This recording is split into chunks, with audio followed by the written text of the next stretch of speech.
Uyku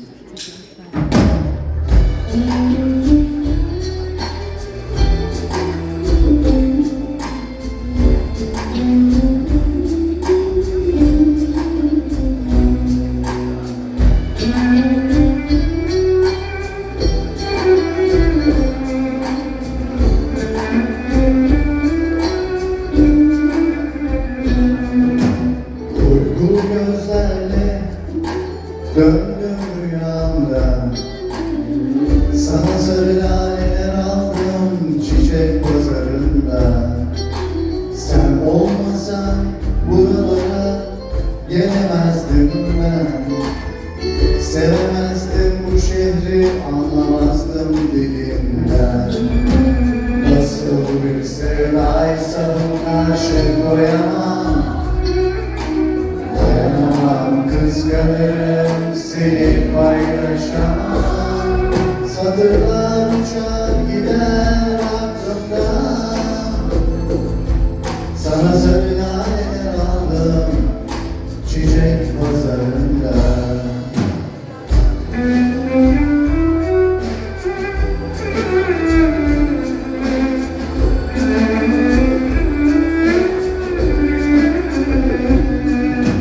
Uykulu gözlerle döndüm rüyamda. Sana sarı laleler aldım çiçek pazarında. Sen olmasan buralara gelemezdim ben. Sevemezdim bu şehri, anlamazdım dilimden. Yeniden başlasam bu sefer korkmadan, toplayıp birbirimizi çöpe atmadan. Satırlar uçar gider aklımdan.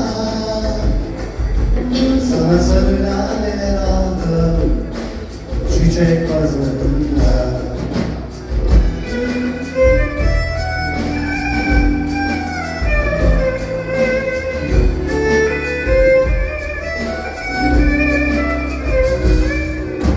Uykulu gözlerle döndüm rüyamda. Sana sarı laleler aldım çiçek pazarında. Sen olmasan buralara gelemezdim ben. Sevemezdim bu şehri, anlamazdım dilimden. Nasıl bir sevdaysa bu karşı koyamam. Dayanamam, kıskanırım, seni paylaşamam.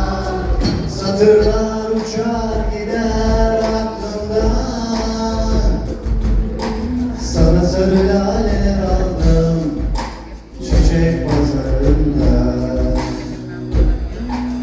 Sana sarı laleler aldım çiçek pazarında.